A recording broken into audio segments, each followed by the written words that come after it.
नमस्कार दोस्तों, आज का वीडियो का टॉपिक है types of treatments operated in paedodontics और पीडियाट्रिक डेंटिस्ट्री। मेरा भी इंटर्नशिप पोस्टिंग चल रहा है। इंटर्नशिप पोस्टिंग के दौरान मेरी इस डिपार्टमेंट में डेंटल कॉलेज में पोस्टिंग रहता है। कोई कोई डिपार्टमेंट में 1 महीने, कोई कोई डिपार्टमेंट में 2 महीने। तो मेरा अभी पेडियोडोंटिक्स डिपार्टमेंट और पीडियाट्रिक्स डेंटिस्ट डिपार्टमेंट में बोल सकते हो, उस डिपार्टमेंट में पोस्टिंग चल रहा है, जहाँ से बार्थ होने के बाद से लेके कोई भी चाइल्ड पेशेंट जैसे 14-15 ईयर्स तक कोई भी पेशेंट का कुछ भी oral health related, oral maxillofacial health related कुछ भी प्रॉब्लम हुआ, डेंटिफेशियल रिलेटेड कुछ भी प्रॉब्लम हुआ, तो इस डिपार्टमेंट में ट्रीटमेंट किया जा सकता है। तो मेनली मेरा अगस्त महीने ऑलमोस्ट पूरा खत्म हो जाना है। यहाँ पे पेडियोडोंटिक्स डिपार्टमेंट में मेरा पोस्टिंग हो रहा है। तो आज के वीडियो में हम लोग जानेंगे, डिस्कस करेंगे पेडियोडोंटिक्स डिपार्टमेंट में क्या क्या टाइप्स ऑफ ट्रीटमेंट होता है और ट्रीटमेंट्स क्या क्या होते हैं और ट्रीटमेंट का प्रोसीड्योर क्या क्या है, उस सब के बारे में थोड़ा बहुत बस ब्रीफली जान लेंगे जीस्ट में। बाकी धीरे धीरे वीडियो आते रहेंगे, इसके बारे में धीरे धीरे डिटेल्स में आते रहेंगे। तो मैक्सिमम पेडियोडोंटिक्स डिपार्टमेंट में हम लोग का जो ट्रीटमेंट होता है वो मैक्सिमम होता है कि एक्सट्रैक्शन ही होता है, क्योंकि हम लोग जानते हैं ह्यूमंस में टू सेट्स ऑफ टूथ आता है। डाइफोडोंट उसलिए बोला जाता है। एक बेबी टूथ होता है, मिल्क टूथ बोला जाता है उसको, जिसको डेसिडुअस टूथ भी बोला जाता है, जो कि आते हैं 6 मंथ से लेकर 6 ईयर्स तक। 6 ईयर्स के बाद तक धीरे धीरे हम लोग का परमानेंट टूथ आना स्टार्ट होता है। कैसे आता है, कौन सा टूथ के बाद कौन सा टूथ आता है, कौन से एज में आता है, इसके पहले अच्छे से मैं वीडियो बनाया था। आप लोग को उस चाहिए तो चैनल के अंदर जाकर देख सकते हैं। नहीं मिलेगा तो मेरा जो पर्सनल कॉन्टैक्ट नंबर है डिस्क्रिप्शन बॉक्स में, कमेंट बॉक्स में नंबर सेव करने के बाद मुझे कॉन्टैक्ट कर सकते हैं। अच्छे से भेज दूंगा आपको, अच्छे से देख के समझ जाएंगे कैसे क्या होता है। तो 5 ईयर्स या 6 ईयर्स के टाइम में मैक्सिमम क्या होता है, जो बेबी टूथ होता है, मेल टूथ होता है, वो थोड़ा हिलना स्टार्ट होता है। ठीक है, रिजॉर्व होकर थोड़ा एक्सफोल्डिंग होना स्टार्ट होता है, जहाँ पे नया परमानेंट दांत आना स्टार्ट होता है। वहाँ पे भी एक सीक्वेंस होता है। ठीक है, वो भी धीरे धीरे में 6, 1, 4, 2, 5, 3, 7, 8 इस टाइप का। बेबी टूथ में क्या होता है, ABDC इस टाइप का पहले लोअर का आता है, एंटीरियर्स का धीरे धीरे इस टाइप का आता है। लेकिन कभी कभी फास्ट परमानेंट मोलर आता है, उतना टेक्निकल उतना डिटेल्स में नहीं जाएंगे। मैक्सिमम क्या होता है, बेबी टूथ हिल रहा है, मोबाइल हो रहा है, ग्रेड 1, ग्रेड 2, ग्रेड 3 मोबाइल हो रहा है, एक्सपोर्टिंग हो रहा है, उसकी वजह से वो दांत ऐसे हो सकते हैं कि पेरेंट्स निकल सकते हैं, लेकिन पेरेंट्स लोग डरते हैं, बच्चे लोग उतना कोऑपरेटिव नहीं होता है, बहुत ये होता है। तो हम लोग यहाँ पे आके लोकल एनेस्थेटिया, कभी कभी सार्पिक एनेस्थेटिक स्प्रे जेल दे के भी एक्सट्रैक्शन किया जाता है। कितना ग्रेट मोबाइल मोबिलिटी के हिसाब से, उस हिसाब से एक्सट्रैक्शन होता है। सेकेंड मैक्सिमम जो ट्रीटमेंट होता है, मैक्सिमम चाइल्ड्स में 4 ईयर 5 ईयर, वहाँ पे क्या होता है, अर्ली चाइल्डहुड कैरीज। रात में दूध दूध खाने के बाद ब्रश टश नहीं करते, अच्छे से ओरल कैविटी साफ टप नहीं करते, और ये होता है ओरल हाइजीन स्टेटस उतना अच्छे से मेंटेन नहीं हो पाते, जिसकी वजह से अर्ली चाइल्डहुड कैरीज होता है। वेरियस नर्सिंग बोटल कैरीज, ये सब वेरियस टाइप्स ऑफ होता है, जहाँ पे हम लोग कॉम्पोजिट रेस्टोरेशन करते हैं। कभी कभी परमानेंट टूथ में भी डेंटल कैरीज होता है, क्लास 1 क्लास 2 प्रॉक्सिमल सर्विस, तो बहुत सारा कैरीज हम लोग आता है। ठीक है, तो GIS रेस्टोरेंट की रेस्टोरेशन किया जाता है, कभी कभी कॉम्पोजिट रेस्टोरेशन किया जाता है, कभी कभी हम लोग को कैविट देके टेम्पररी फिलिंग्स देके भी किया जाता है। अगर देखेंगे पहले तो एक्सरे करके देखेंगे उसका कितना रूट कैसे कंप्लीट हुआ है, उसके नीचे परमानेंट टूथ आया है कि नहीं, उसका उसका कैसे क्या सीन है, इसके बारे में थोड़ा एक्सरे करके देख लेने के बाद उस हिसाब से उसका ट्रीटमेंट प्लानिंग होता है। थर्ड में मैक्सिमम जो होता है, ठीक है, पाल्प थेरेपी, बड़ों में जिसको हम लोग बोलते हैं RCT। यहाँ पे पाल्प थेरेपी 2 टाइप्स का होता है, क्योंकि पाल्पेक्टोमी और पाल्पोटोमी।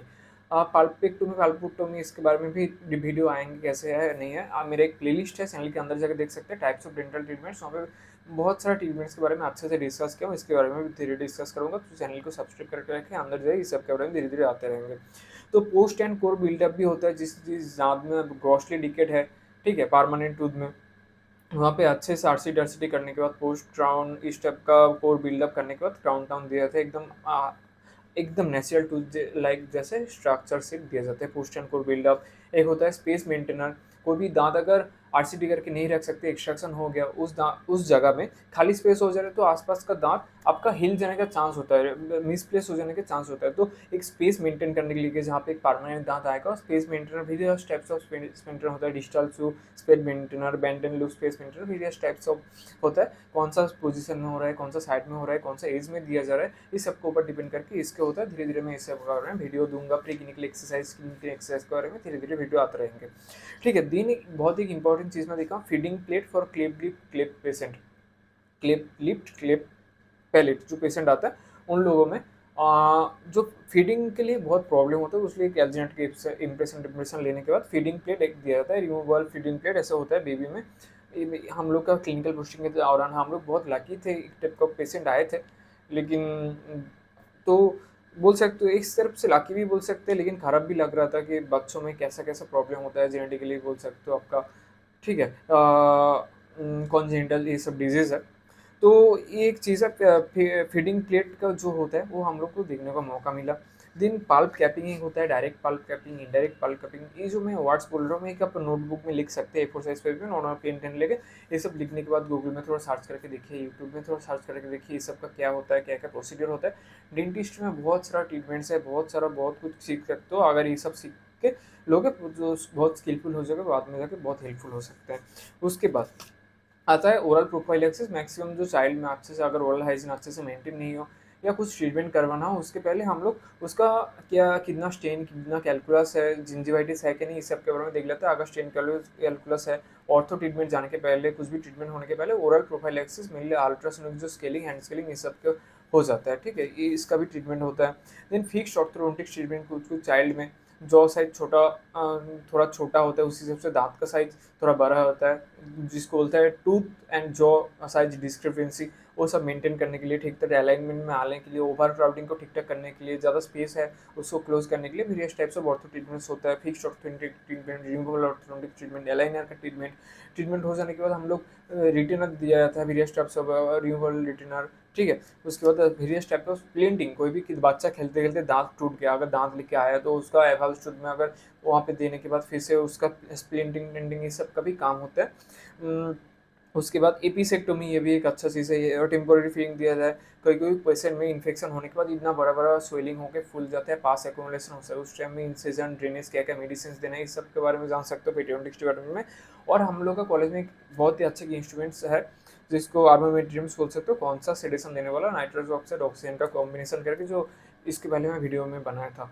ठीक है, तो हम लोग का कॉलेज में ये वाला चीज़ है, लेकिन अभी इसका डेमो देखा है। जो मैक्सिमम पेशेंट, चाइल्ड पेशेंट उतना कोऑपरेटिव नहीं होता है, इन लोगों का ऐसे कौन सा सेडेशन दे के अच्छे से इन लोगों का ट्रीटमेंट किया जा सकता है।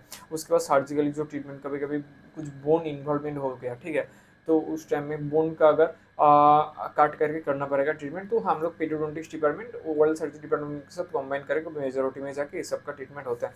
तो वेरियस टाइप्स ऑफ ट्रीटमेंट होता है, कैसे क्या होता है धीरे धीरे एक एक करके डिस्कस करूँगा, अच्छे से वीडियो बनाऊंगा। तो चैनल से जुड़े रहने के लिए रिक्वेस्ट करूँगा, चैनल को सब्सक्राइब कर दीजिए, बाद में बहुत ही हेल्पफुल होगा। चैनल के अंदर जाइए, बहुत नया नया चीज़ देखने को मिलेगा। मेरा एक व्हाट्सएप ग्रुप है जहाँ पे बहुत सारा स्टूडेंट ज्वाइन हुआ है। ग्रुप का लिंक दिया हुआ है कमेंट बॉक्स में, डिस्क्रिप्शन बॉक्स में। लिंक में क्लिक करने के बाद ग्रुप में ज्वाइन होने के लिए रिक्वेस्ट करूँगा। और कुछ भी क्वारी हो कमेंट बॉक्स में लिख सकते हैं। मेरा जो पर्सनल व्हाट्सएप नंबर है दिया हुआ है दोनों जगह पे, वहाँ पे मेरा कुछ भी क्वारी हो तो कॉन्टैक्ट कर सकते हैं। तो आज का वीडियो यही था, मेनली क्या क्या ट्रीटमेंट्स होता है पीडियाट्रिक्स डिपार्टमेंट में। धीरे धीरे और भी नए नए वीडियो आएंगे, चैनल को डिस्कवर कीजिए, चैनल के अंदर जाइए, नया नया अच्छा अच्छा प्ले लिस्ट है तो वहाँ पे डिस्कवर करने के लिए तो रिक्वेस्ट करूँगा। तो आज का वीडियो पे खत्म करते हैं, मिलते हैं नेक्स्ट वीडियो में। नमस्कार।